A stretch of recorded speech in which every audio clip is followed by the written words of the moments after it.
All right, welcome to the Old Switcheroo podcast where we're talking gaming retro with Mike and Jaymo. I'm Mike.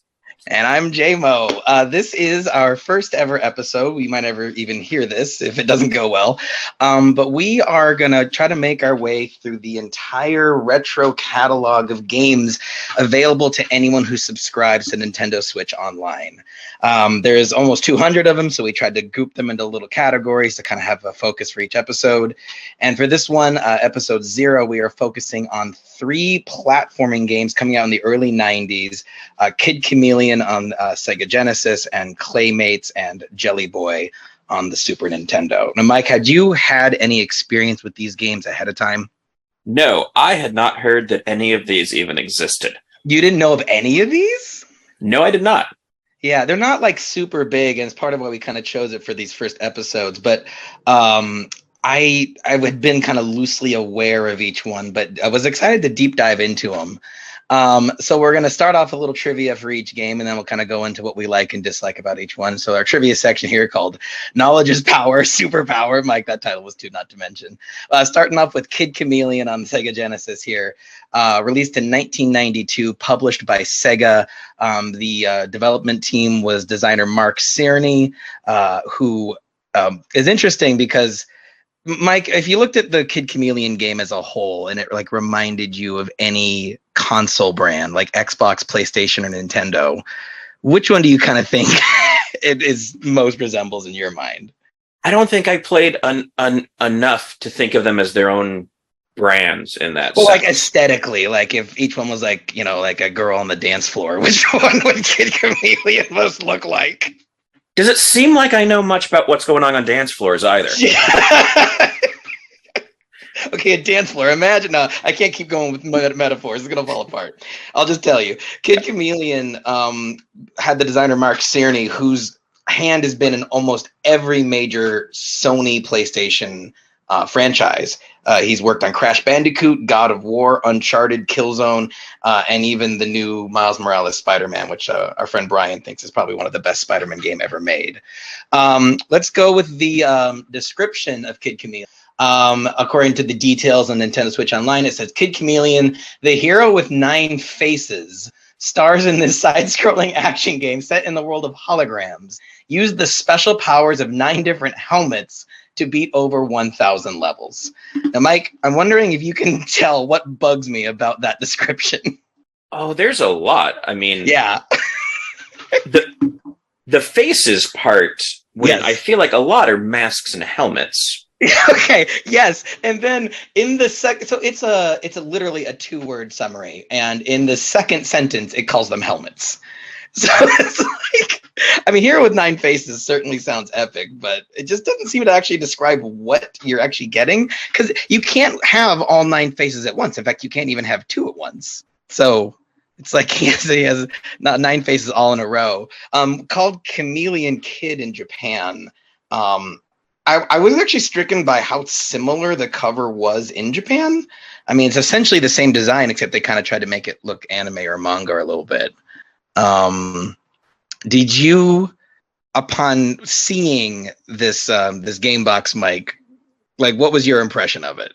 Well, I think I started off with the game and then kind of looked more at the game box afterwards. And Okay. so the whole thing has the concept and the aesthetic actually reminds me of 2 other properties, and I really want to know what the heck was going on in like the late 80s, early 90s that made so many people think, hey, what about kids trapped in video games in a nefarious fashion? That was like this weird thing. And like, it's funny because now that that's actually happening in real life, we're not talking about it. Well, it's because there's 2 other things that both have this center point, to the point that I checked to make sure that none of these are related. Is so Tron. No, I'm not even talking about Tron. Oh, okay. 3 others. Yeah, no, Tron's early 80s, and like adults, they know what they're getting into. Right. So there's 2 things. One is there was a TV show from 1989 to 1991 called Captain N. Yeah, the cartoon that it was basically a Nintendo commercial. Yeah, where it was each, where you have this kid that gets pulled into a video game out of Northridge, California. I mean, yeah, we both went to college there, so we know that does happen. Yeah. And then each week is just an exciting fantasy trip to the world of Castlevania, Right. or the world of Tetris, or to meet Larry Bird. Are you kidding? Wait. There's a Tetris episode for Captain N. Oh yeah. Are the blocks characters, or is it just like a Yeah, natural? there's a lot to unpack about what's going on in that episode. That's going to be a potential feature. Oh man, we got to talk about that when we do the Tetris episode. I have to find my DVD of Captain N. You would have it on DVD. That's amazing. So what really tickles me about the cover, and I'll get to the characters in a second, but I would say though, that's not even the only like thing from that time that did this concept, because the one that did this even more similarly is the movie Arcade from 1993. And this is going to be Tron related, because this movie the Tron disclaimer. Yeah. Go ahead. Because that movie, I think, may have actually would have come out before this game, possibly, if not for the fact that because of the trailer for that movie, Full Moon, which was making it, got sued by Disney because all the in-game footage looked really like Tron because it's light cycles and stuff. And so they had to go back and redo all the in-game footage, and it's basically replaced with, if you remember the old Windows screensaver, that it was just like it's walking through a maze. Yeah. Yeah, basically all the in-game footage is that sped up a little bit. And it doesn't really work, but it really feels... And they've only got like a few short clips they seem to keep reusing, so it really feels like they need to replace that a bunch. We're getting far away from Kid Chameleon. The whole concept of it is... Bring it back.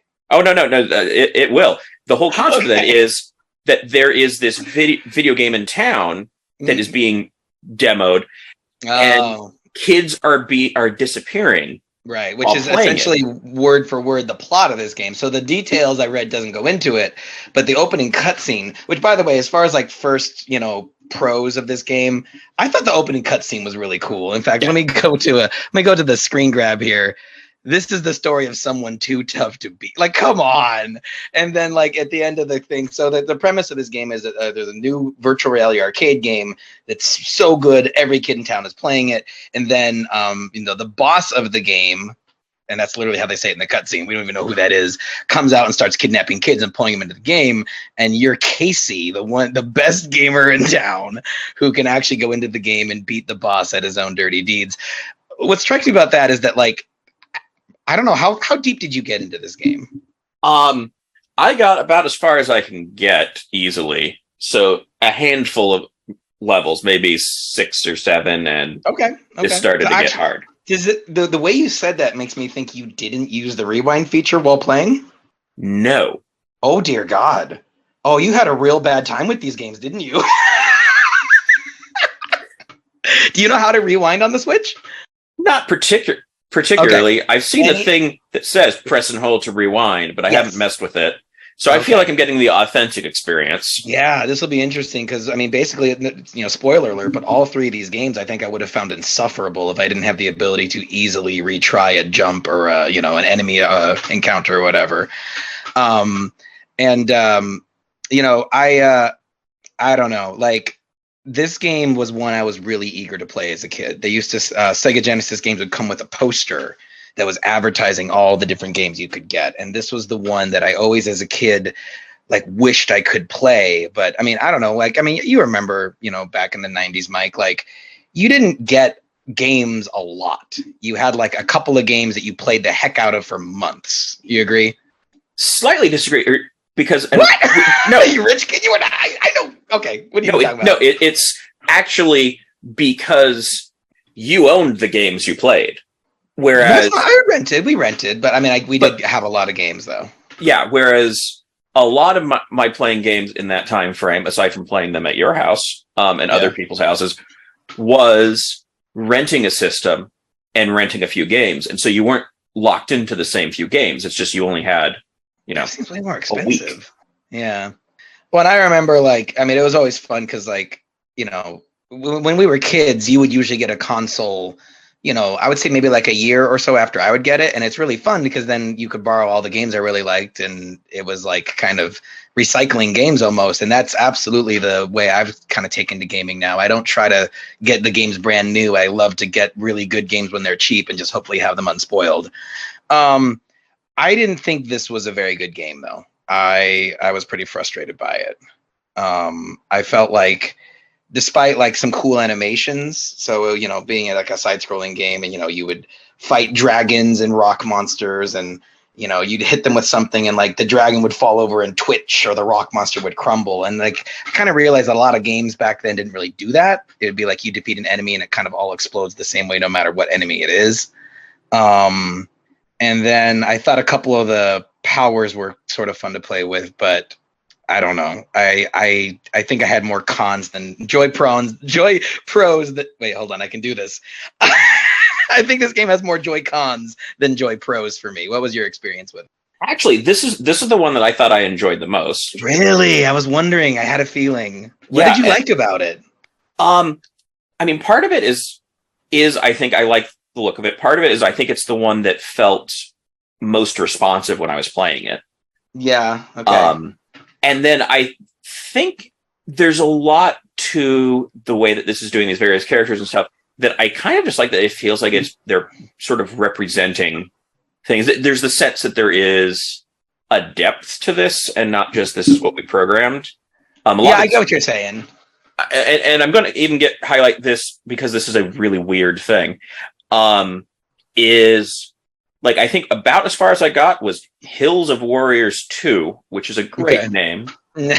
But they're all very generic. When it shows up as like the splash screen entering into the level, I'm pretty sure it says the name Kevin hidden in the artwork. Okay, I had that in my notes too, and I tried to find out what the heck was going on. But yeah, it's like a third of the levels load with this Kevin, just dead center, not even really hidden that well. Has to have been somebody's son or something, right? Or I've even seen like fan theory of like that's Kid Chameleon's real name. Kid Chameleon fan theory. Wow, you really got into this game. Okay, so let me kind of. I sort of stumbled upon that because I was trying to figure out some of the other stuff that was going on in terms of the level structure. So I agree with you that like, the different abilities, definitely there's like some depth, some strategy. My issue with that though is that it's so lopsided that, I mean, personally, so I got, looking at the cover art here, I got the tank, the serial killer, the samurai, the rhino, the knight, and the fly. So I got 6 out of the 9 possible ones. And by far the favorite was the weird Kaiser tank that shot skulls. That was so fun because you could just like mash the button and fill the screen with bouncing skull projectiles. But I just felt like so many of these costumes, it was like, I don't ever want to use this one. So I got angry every time I had to. Did you discover that you also have the additional like diamond powers that you can use? What? Diamond powers? What are you talking about? So the one thing with this game is that it was by far the best example of how the manuals actually mattered in the past. Oh god, that's right. Okay, yeah. So for reference, everybody, like Mike is going to try to read the manuals when they're available, and I'm going to go in. It's actually cool because now you are getting the retro thing of you're not using rewind, but you are using manuals. I'm using rewind, but I don't know what the heck I'm doing because the Switch doesn't give you the manual. Well, and I had to look into that because on level 3, I spent a good 5 to 10 minutes trying to figure out how to get past a part of a level. Okay. Because, and this may just be me, I never thought I'm in a suit of armor. I bet my special power now is that I can climb walls. Yeah, why is that the ability of the guy that might weigh I guess I don't know, the tank weighs more. But it's like, oh, you are now much heavier and much less encumbered, and now you can climb. Yeah. So I had to go looking because I'm like, okay, this is the point where like I'm. But that's not a diamond power though. No, it's not. But okay, they also explained that powers? As you earn diamonds, yes, as you're picking those up, you would hear usually at 20 and 50 diamonds, there would be like a extra sound effect that would kick in. Oh my god! Which was the audio clue that you had reached the point where you could get one of these diamond powers which very annoyingly is like hit a button and start at the same time. And so half What? yeah. Oh my gosh. No way. So what can you do? What are some of the diamond powers? Because I got to I beat the first boss, which is like 10 levels in with no diamond powers. So one of the standard things is that they will sort of form like a sort of circle around your character, Like a shield. will either damage what's near you or protect you from harm, some kind of thing like that. And then there's like a death snake where the diamonds just like go off on their own and just target enemies and just kind of like slowly deplete over time and just will hit whatever's around on the screen. Oh, I'm so annoyed because because this game, the reason why I didn't really like it that much is that it felt mean-spirited. I don't know. Did you get to Crystal Crags 2? No. Oh my gosh, this level is horrible. It goes on and on and on. And by the way, that was another thing I had a problem with, is that some levels just seem to end very abruptly, and some of them it's like, I've been at this level for 15 minutes. How long is it going to last?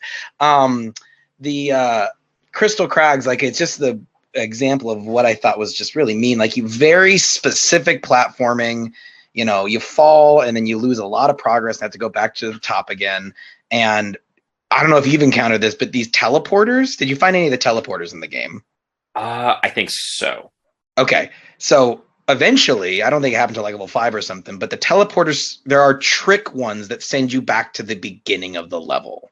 How mean is that? That's like, why would you do that to your player? You know?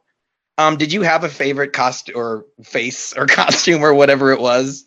Yeah, I think I'm going to go with, what was the name of it? I have them all written down here. It's Red Stealth. Iron Knight, Red Stealth, which is, by the way, a samurai. I don't think a samurai is very stealthy. Like, I think they're thinking like a ninja. It was Iron Knight, Red Stealth, Berserker, which was the Rhino. I got really sick of the Rhino. I felt like too many puzzles relied on him breaking through stuff. Although I thought that actually the, breakable environments and the way you could kind of edit the level by smashing through stuff, that felt kind of novel to me. I felt like not a lot of also do that with Red Stealth in some cases, because Red Stealth could break blocks below you. Right, you can jump and put your sword. My favorite was Maniacs, because first of all, Maniacs is a great name for a serial killer. But it was the one that basically just a real big riff off of the Splatterhouse character, which was also a real big rip off of Jason Voorhees, but just spamming his axe toss. Then there was Juggernaut, which was the borderline offensive Kaiser tank. Micro Max, which was a parody of the Fly. Although annoyingly, did you get that one? No, that one I never found. All right, I'm gonna tell you something. You're gonna like the game like 10% less. You ready for this? The Fly can't fly unless it's a diamond power I didn't know about. Are the diamond powers specific for helmets? Sometimes. So like I know one of them on just him at 50 diamonds. You just get an extra life. Okay. And then we got Sky Cutter, which is the hoverboard. Cyclone, which is like a Hermes type, like Greek fast character. And then the blatant Cyclops ripoff, which Mike is named Iclops. Like, that is way too close to the Biclops joke from Simpsons. And that was a very annoying one to find, because I only found, I think I found that once and figured, oh, this special power should do something. And apparently there were no hidden blocks nearby. And so I'm just oh no, Iclops can see the invisible. Yeah. So one thing, this game has a ton of like invisible platforms and like little like, you got to jump here to trigger this thing. Not as much as one of the other games we're going to talk about, but so Iclops lets you see more. Yeah. And so if you get that the wrong spot and then just get annihilated by enemies because you cannot figure out how this weapon works, because it's not a weapon, that character suddenly becomes, I'm not even going to bother with that because this isn't working. Yeah. And I will say, I never encountered them really as platforms. They tended to be things that showed up where I thought I needed to jump to get away from an enemy kind of situations. Yeah. So did you get to the first boss? No. Oh, I'm so happy to share this with you. You can still see my screen, right? Yes. All right. Check out. Hold on. The closest I got to a boss was those lions, and I just treated those lions. I tried to beat them, and eventually I'm like, I am just going to run away. Oh, see, I had the axe killer one. So you just pound the axe button and they just die real fast. Was like no big deal. But look at the screen here. God, it's so weird and like kind of offensive. And this is called Shishka Boss. Okay, it would be. Right. And this first of all, when this happens, like you haven't seen anything like this in the game. Like there's not big enemies, and they're not particularly like disturbing. And then this thing comes on the screen, and I don't know. Did you ever go into the menu of this game? I think only briefly. Actually, Okay. this is like the face that's like a Yes! low transparency. Okay. Yes. On the menu, there's this giant kind of like unsettling face just sort of staring right at you, and it's the bottom head of Shish Kebabs. And I don't like it's not like the main baddie or anything. It's just like I think they just thought it was creepy looking. But yeah, so this They were right. it's a giant arrow with 3 severed heads, and they like spit rocks at you or something. And then as you hit them, their faces grow pale until eventually, I'm so glad I got the screenshot just at the perfect time. As they die, their eyes fly out. And it's like, whoa, jeez. It carries over to this weird, like kind of offensive, like generic natives from a foreign land who don't speak a cohesive language and have like big wooden masks. Is there a name for that stereotype? Do you know what I'm talking about? I'm not sure if there's a particular name for that. I feel like we're going to see it again on a different game, though. Yeah. You want to get to the next game here? Or any parting things to say about Kid Chameleon? I will say, I feel like the one thing that the rewind would have given you that frustrated me is I think this was one where I believe the point in which I ended was where I ran out of continues. Oh God. Yeah, I can't even. The whole save state thing with retro games has made it so that so many games that were just inaccessible because of difficulty. Like, I think it's really cool how we can now, like, I'll spoil this for a future episode, but I've beaten Super Mario 2. I never could have done that unless I could save, you know what I mean? So, like, I think it's neat that I get to see bosses and levels that I feel like a lot of people never got to before. Yeah, so definitely on this one, that provided a bit of a limit, but I had the most fun with this one, and I liked the concept of a lot. Well, I'll end with this, Mike. There was a comic book magazine in the UK called Sonic the Comic. Have you heard of it? I have not. So Sonic the Comic, it had every issue had a Sonic comic, and then it had like another Sega property, which I think is a pretty cool concept.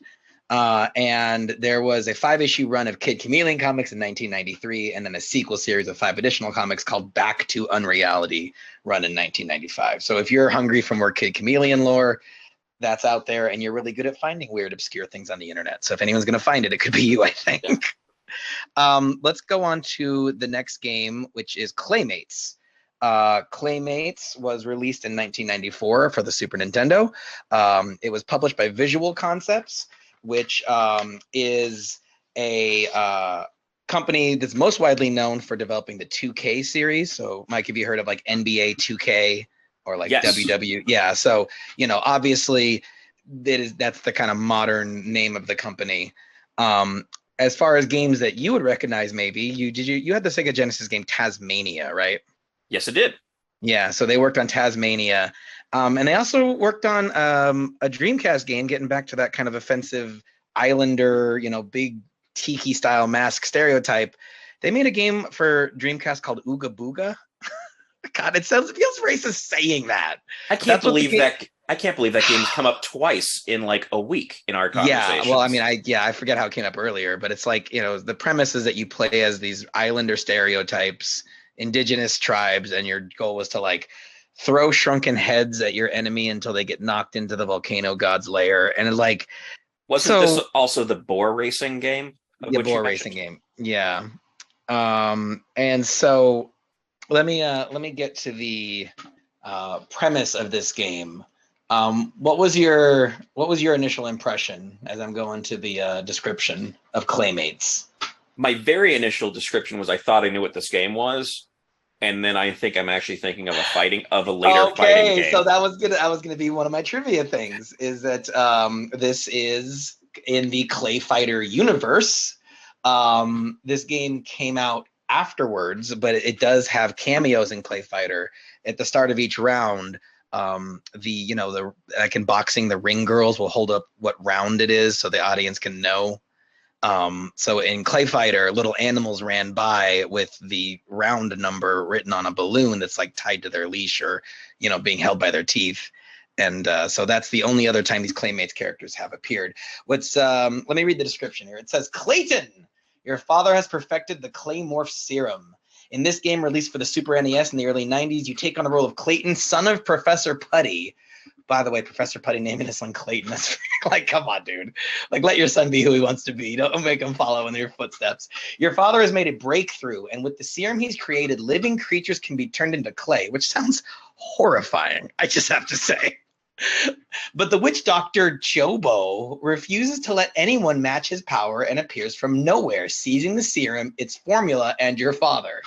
And in the starting cutscene, like this really buff witch doctor, I guess that's the stereotype name, he appears. And, you know, the description says he appears out of nowhere, but they are not even surprised to see him. He's just like, give me that. And they're like, never. Yeah. It's up to you to rescue your father and get the serum back. You will face many dangers along the way, but you have the ability to transform into 5 different animals, each of which will aid you in your travels. Your animal forms each have their own abilities and skills, and you'll need them all to run, jump, fly, swim, and climb your way past the obstacles in your path. Claymates, released by Interplay 1994. Mike. Now, I will say, my third note on this game is the exact words, that witch doctor is out of nowhere. Wait, you wrote the words out of nowhere, and that's in the official description on the Switch? Yes. That's really upsetting. I don't know why. Another thing that's really upsetting is that, can you see the 2 covers here of Claymates? So, Clay Fighter was a fighting game that was, you know, kind of a ripoff of Mortal Kombat and Street Fighter, but it was novel because it had characters that looked like they were sculpted out of clay. In fact, they were sculpted out of clay, and they took pictures of it and, you know, just kind of mapped that over the frame data. But look at the right cover. Instead of having the cool kind of Animaniacs, Looney Tunes intro, or, you know, everyone's kind of bursting out of the center of the screen, do you get why they made it just the circle with the animal face in the center? Do you get what they're trying to do here? Because it's kind of dirty. I had ideas until you said that. Well, not dirty, like dirty. Like, it's kind of mean-spirited, I think, aka almost false advertising. No, because the things I interpret that as are either a weird Olympics-inspired thing, right, or that it's somewhat representing that you get those powers by reaching the clay balls of those colors. Oh my gosh. Okay, this is cool. Okay, here's a lesson. I remember this now. Oh my gosh, a memory just got triggered. Okay, so you thought this was Clay Fighter, right? And the cover on the right is the Mortal Kombat style logo. The circle with like the dragon silhouette. So it's like they kind of wanted you to think that maybe this was a fighting game. But you know what I just realized looking at these 2 images? I'm really glad, Mike, this Google slide was worth the 10-minute wait. Look at the image on the right. Do you notice something interesting? Look closely. And don't take too long because this is a podcast. So. Okay. I have looked closely and I'm not sure what. I can see the faded images of the animals behind the circles. You see the rat? Now that's so, what it shows up on. When I saw that, I just had a flashback to go into like Hollywood Video when I was like 10, and I remembered that this game had a lenticular cover where, you know, when you tilted the image, the animals would burst out of the circles like a 3D effect. Oh. Isn't that cool? Yeah. That's actually really cool. That makes so much more sense. I was like, why would they do that with the cover? So you didn't like this game very much, I'm going to guess. No, I particularly hated Your Backyard. Yeah, level 2 is called Jeremy's Yard. Yeah, so really strange game, this one. I like some of the animations. I like how, like, when you played as the cat, he kind of had like a smug sort of like walk to him. And then did you get to the level where you play as a fish? I think I may have reached the level where that would eventually happen. But you couldn't find how to get into the water. And I just was I was already at that point very tired of this because I thought the controls were really finicky. Yeah. So a lot of getting to where I wanted to go was not happening. Well, that's funny you mentioned the control being finicky because if you look at the cover, it says Blaze Processing, and they say accelerates characters for incredible speed. Did you ever hold down the run button in this game? A little. You shoot off like a rocket. Like at points the camera can't even keep up with you. And also there's no reason to go that fast because it's not like Sonic the Hedgehog where they thought, hey, let's make these levels long with loops and obstacles and stuff to kind of dodge around. You just run full speed into an enemy every time. Yeah. It's like I don't really that gets like that would get tiresome. And then if you did get the enemy, then the gems that came out of the enemy would just like fall through the floor or something where you couldn't get them half And the again, time. weird gems. So Yeah. there's a weird through line with some of these games. I particularly hated the attacks, like your little claw slash and your mouse bite. It just never did the trick. It was just always too short range and just really awful. I did like the kind of diversions though. So did you get to like the bonus levels? Oops, I'll show that in a second. Actually, I'll talk about this one first. I liked this is the first boss. And it's a pretty cool moment because you're controlling the squirrel for the first time, and he's the only character that actually has a projectile. So you get to spam these acorns, which strangely felt a lot like shooting the skulls as the tank in Kid Chameleon. But this boss, though, it's like this huge. You know what kind of dog that is? Would you recognize the breed? I'm going to guess Basset Hound. Okay, so it's this huge basset hound, and he's like flying around by flapping his big ears, and it's just like, okay, this actually looks really cool. Like this is a big enemy. It's very sharp looking. The animation's cool. I'm spamming the acorns, and it's like, okay, I kind of liked that moment.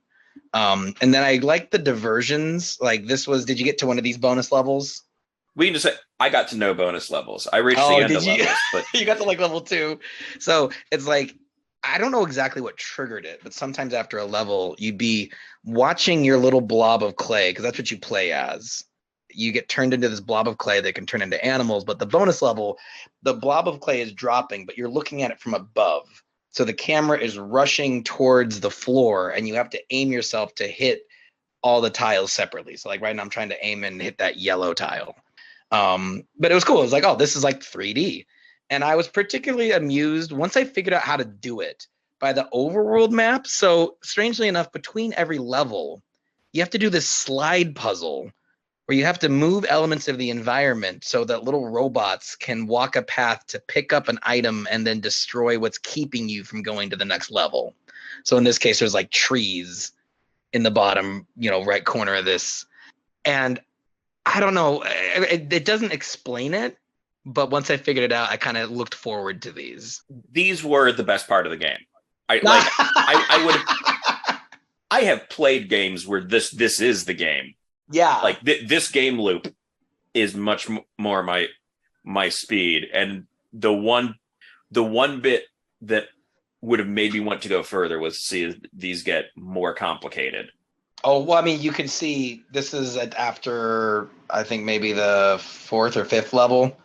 And so every one of these little trolleys is going to be an element that I have to move. So I think eventually these would get so difficult that I would stop playing the game. But I don't know. I thought that for a game that was very kind of basic and uninteresting in most of its gameplay, I thought that this was a neat concept of, yeah, we have an overworld like Mario 3, but this is going to be like actually part of the gameplay. I thought that was kind of cool.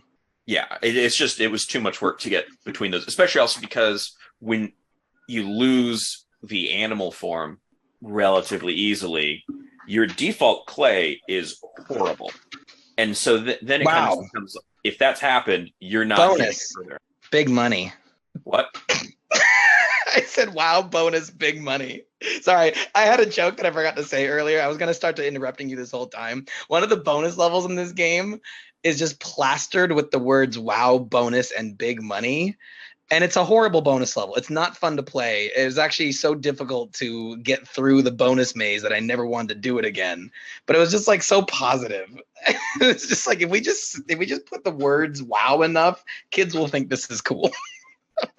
But yeah, no, I will say the 2 bonus levels, because I think one of them is when you get all 4 letters of clay. Yes, right? That's the one. But you turn to like a pinball. And then the other is if you got at least 100 of the gems by the end of the level. I hated all the gems. What happened? So I found the serum a couple of times. Like I found a bubbly, like it looked like what the professor made at this opening cutscene to turn you into clay. Did you find that power up? No. Okay, because I couldn't figure out what it did. No. And the other annoying thing about this game is that like there's all these blocks that are locked behind a specific pickup. So it's like if you find the triangle, then now you can access the triangle blocks. But they're kind of important. Like they make a lot of the part of the game easier, and there's no indication of where it is. And So I it felt also if you have to use like a continue, you have to start back over with those. And I have no idea where to find those suckers to begin with. it's awful. It's really, really annoying. And so then it's like this whole part of, all of those are locked out for me because I have no idea where I got to go back to get them. Yeah. If I can go back and get them, because I don't think they're all on each level. So you have to be at like the right level to get to unlock those. That's really awful. And that is very frustrating because it's one of these things where it doesn't feel like it's a reward for being good. It feels like it's a punishment for being bad. So I'll say one more thing about this game is that there was an interesting thing that I found in like the second world. It's like an ice world or something. And it was this little message that said secret warp in Clayton's yard, which is the first level. Go walk in front of the first flower and jump 4 times. And I was like, that's a weird thing to tell me when I can't go back to that level now. And so I, reset the game and gave it a try. And if you go to the first flower and jump 4 times, it automatically takes you to the ice world. And I thought that that was kind of a clever, like, save game system where it's like instead of having to memorize this huge password, which strangely is also in the game, you can put in a password to go exactly where you left off, or you can just use the flower shortcut. It's almost like they realized their passwords were annoying. And then so they like put little like hacks and glitches to like skip past all that. So I thought that was weird. Anything else to say about Claymates? I am just going to say I appreciate that the character's name is Clayton. I'm also going to say I do think the best name is that the bird's name is Dodo, where it's spelled DOH. Yeah. However, the bird is also the one that gives you the ability to fly, and they named it after a flightless bird. Oh, that's funny. Yeah, Muckster the cat, Goopy the guppy, Oozy the mouse. I didn't like Oozy like a gun. Globmeister the gopher. And all of those characters are trademarked, by the way, including the racist witch doctor. Well, I guess I don't know if he's racist. I shouldn't put that on the character. The racist portrayal of Jobo.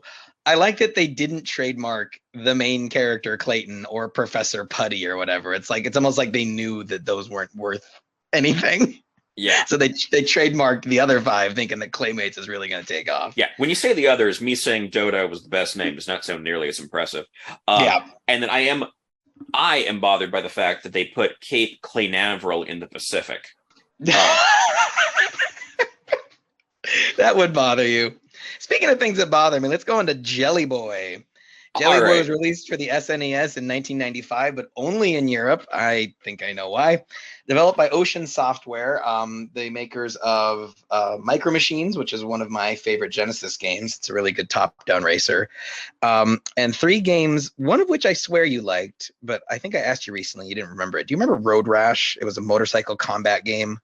Yes, that is one of the 3 Game Boy games I owned, I believe. Yeah, so Ocean made Road Rash, Worms, and Toki. I was like, oh, those are very Mike games. I'm going to mention that. It was developed by Probe Software, which is the London branch of Acclaim, known for making some pretty bad games, including Batman and Robin on the PlayStation 1. Let me read the premise for Jelly Boy from the Nintendo Switch description. With your shape-changing jelly powers, there's nothing to fear. In this platforming game from 1995, originally released for the Super NES console exclusively in Europe, you are Jelly Boy, candy given the spark of life by the power of lightning. You've come to life knowing one thing: you have to escape the candy factory. To get out, you'll need to collect puzzle pieces across the 6 zones and survive the enemy heavies trying to stop you. Once you have all a puzzle's pieces, you can enter the boss's lair to battle them for the special item they protect, after which you just need to find the key to move on to the next area. Then, after you've gathered all 6 special items, you will finally be able to visit the eccentric owner of the candy factory, Mr. Swirly, that name, and he will grant you your dearest wish, ... But nobody has ever found even one of the special items before, let alone all 6, so you're sure to need all your wits, skills, and shape-changing powers to make it through this wacky adventure. When playing with another player, you pass the... Oh, yeah, that's just... I don't know why they added that. They're talking about how to do 2-player mode. So Mike, I don't know who's going to hear this. Okay. I haven't decided who I'm going to tell about this. So keep it classy. Okay. Okay. Do you think they knew what they were doing with this game and this cover? It's. I'll be honest, I didn't associate that, but then again, I don't think I looked at the cover as such before playing the game, so I know what's supposed to be happening here. Okay. Right. But so I think that so what you're looking at on the cover is the animation of the attack. Your primary attack is to thrust your abdomen forward, and your candy jelly forms a fist that thrusts out in front of you. See, which is weird because in the game it always feels like it's more like a second head, kind of like it's a Total Recall attack thing going on. That'd be a better game, I think. But I wasn't really sure if this game was deliberately being so weird. And then I realized it was British. and I know that sounds offensive, but British in the Monty Python style British. Because my favorite Easter egg of this game is that you remember how, like, for the longest time on consoles, games would boot up and they'd have a high score, even though it's not in the arcade, it's in your home living room. Yes. So those scores never change, and since there wasn't any sort of ability to save onto the cartridge, your scores got deleted when you turned the system off. It was basically just this weird attempt to make everything look like the arcades. But the names of the fake high scores on this game are Bloaty, Harry, Wobbly, Mr. Helpley, Beasley, Nasty, Okie Dokie, and Tim. That has to be a Holy Grail reference, right?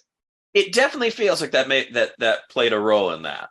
It's I'm referring to those who don't know, one of my favorite characters in Monty Python and the Holy Grail is Tim the Enchanter, who's this really regal sorcerer, and they ask him for his name. Some call me Tim. I was like, there's no way that based on when this was made and where it was made, that joke was not intended. I kind of liked this game.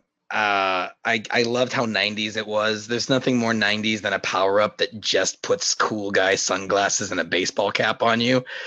I liked the different abilities. I thought some of them were kind of redundant. Did you? How far did you get in this one? I believe, I beat 3 levels eventually. Yeah. Because the second level was very frustrating. Yeah. Oh, the skateboard one? The skateboard one. And I think a part of that stems from an issue with this, which is when you get hit, there's a bunch of, I don't even remember what they are exactly supposed to be.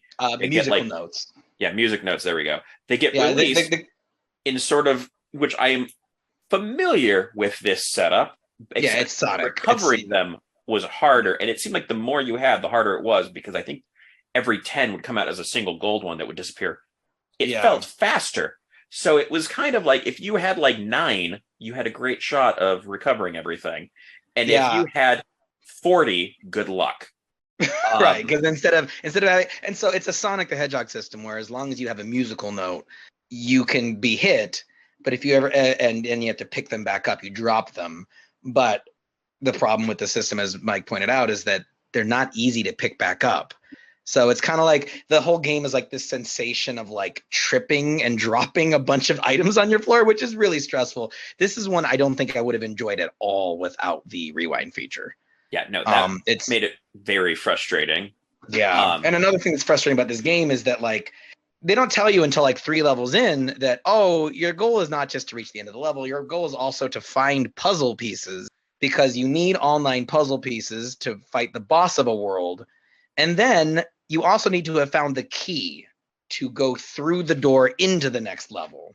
And like once you know to look for it, it's not that hard to find them. But this is one where also like you need a guide, because you're going to get frustrated not knowing where these pickups are. And the levels aren't good enough that you'd want to play through it again to go back and look for them. Yeah, I consider it fortunate. Before beating it, I had found the first puzzle piece on the first level. Yeah. Which tipped me off, which when you find it, then it's like, hey, yeah, you should be finding these. Although I did also find that that really added to the complexity in how many different things you're supposed to be keeping track of picking up, because you have the music notes, Right. and then you've got the puzzle pieces somewhere, Yeah. and then And a you've key got somewhere. and a key somewhere, but you don't know which level that one's even on. But then you also Right. have the fruit, which is itself in separate groups of you have the cherries, and then you have oranges and pears and possibly avocados. Yeah, I found an avocado. Um, This is like what it was. This was like shopping during the pandemic. Like, oh, babe, I found an avocado. did you realize what those things did? No idea. Okay. Because I think the cherries, I think were just if you get enough by the end of the level, you have like an extra something. Sure. But then like the oranges are giving you extra time. Right. This game has kind of a time limit that feels kind of unnecessary. Unnecessary and also unnecessarily short. Yeah. Like I would have like part of what made the skateboarding one that hard is they expect you to go very fast as a skateboarder that cannot do anything against enemies and are moving so fast that you don't see the enemies until you hit them. Yeah. And then you are now back into your slow self. And then yeah, all these games had this weird mechanic, So, by the way, so in case people couldn't figure out, the premise of this episode was like shape-shifting platformers, right? Platforming games where you can change shape in some way. And I was gonna call it Splatformers, and I was really happy with that. But then Kid Chameleon kind of broke the thing. Anyway, every one of these games had this really annoying mechanic that I'm so glad, as like in games we've gotten past, where it's like, okay, your character should only be satisfyingly powerful until you're damaged, and let's take that away from people until they can get their health back.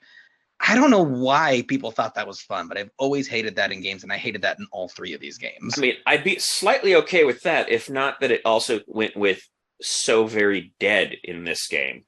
To the game's credit, this I could just go back and try again. And I think when I got the puzzle piece, I presume I did not reach the end successfully, just statistically. Yeah. That it still went. You found this. You don't have to go back and find this and then reach the end of the level. Yeah. Well, so I got to the first boss, and it was a cool battle. It was like this boss with this giant spinning top, and it's like in abdomen. It's got his big top gut is open, and so it's spewing gears everywhere. And you get a power up you hadn't gotten to that point, which is a helicopter. And so you're a jelly helicopter flying around it and peppering it with shots. And I was like, this actually feels cool. That can't be the proper term. That has to be called a jellycopter. All right, patent pending. Jellycopter. Good, well done. There we go. All right, we have to post this now. That was too good. But it's just funny because, spoiler alert for Sonic Frontiers. That's one of my favorite games of the year. Sonic Frontiers is real janky, but just really, really good, except for the final boss, which bafflingly for the final boss, the game changes genre for only the final boss. It's no longer a 3D platforming game. It's a shooter. It becomes a top-down arcade-style shooter. And it annoyed me so much because it was so anticlimactic and so strange. But in this one, it's the first boss. So it's like, okay, that's kind of cool. The boss, it's like a different gameplay style. I'm into this, and hopefully they keep it going for the other bosses. Anything else to say about Jelly Boy other than the fact that you didn't like it? I will say, I feel this is a testament to something on this. This is the only one that this wasn't just that I didn't really like it, but I didn't actively dislike it. So, you didn't despise it. Yeah. So the entirety of my notes are the 20 letter code to get back to where I was if I decide to do that. So in future episodes, assuming you do this with me again, are you gonna not use save states and not use rewind and try to just actually play like these poor kids played back in the 90s? I think I'm going to stick with that. I will also say it was great for looking at the manuals that when I found a manual for this one, it's one that was uploaded to the Internet Archive. And that copy, because it's just, it's a scanned copy of the actual manual. Sure. It is a scanned copy of the actual manual that has about 20 different level saves written on the margins and stuff. Oh my gosh. Wherever there was space. Like, because someone who owned it was writing it by hand? Yeah. Yeah. That's and so cool. There, in multiple different pens, or actually more than that. This wasn't even somebody who owned it, I think. because I just noticed that the last bit on that manual actually is a stamp for Eagle Hawk Video on 47 High Street. Wait, so people were renting it and writing level things in the margin, and then the next kid probably got to pick up where that person left off. Yes. However, none of them bothered to write where the heck you end up. So it's just the codes with no actual, like, there's no like level 12, this code, which is Right. slightly annoying. So I feel like somebody should have been doing that. But yeah, this is a community's effort of unlocking parts of this game. I'm so glad you found that. Thank you for digging for the manuals, because that is such a cool idea. Like, are you at all familiar with Death Stranding? No. Okay, so Death Stranding was one of the biggest PlayStation releases, and it had a very novel online system where you couldn't interact with other players, but other players would find the remains of your run.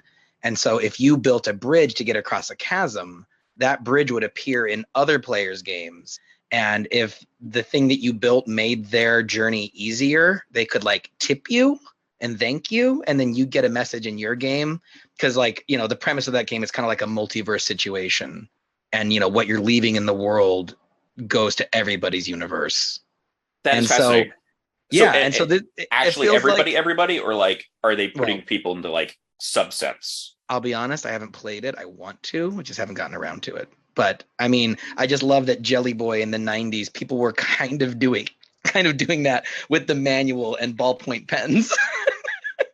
Yeah, that's really cool. And that is also why when these show up, they are all throughout this in different colors.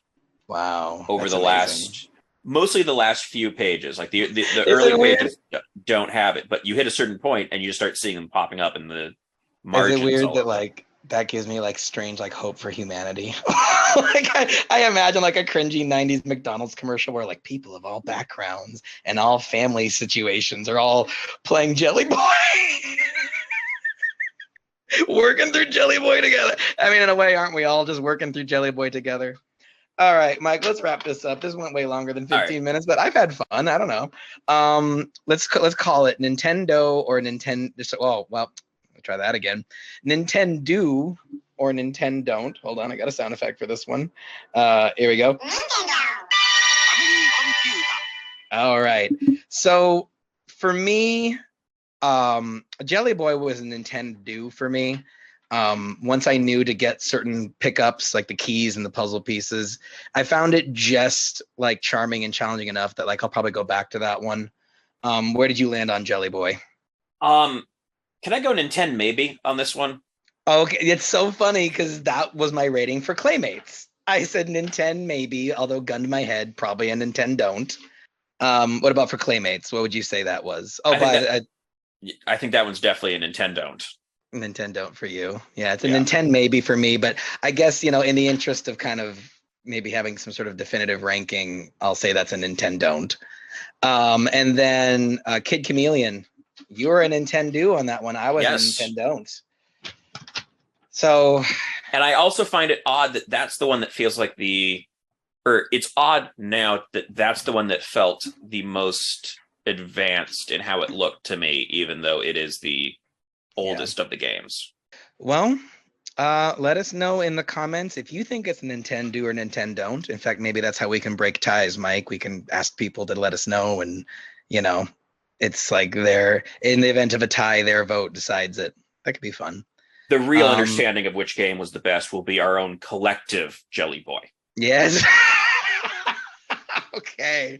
And on that note, thanks for listening, guys. Don't like, follow, and subscribe until we deserve it, but I feel like that went pretty well, so I don't know. Maybe we deserve it right now. Thank you guys for listening. This has been the Old Switcheroo, where we're talking gaming retro with Mike and Jaymo. Have a good night, you guys.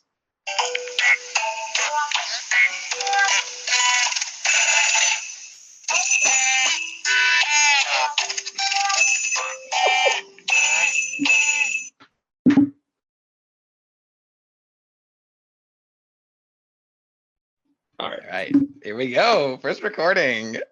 Okay, should I count it down? How do you do this? I think you can just start talking. All right, here we go. Ready?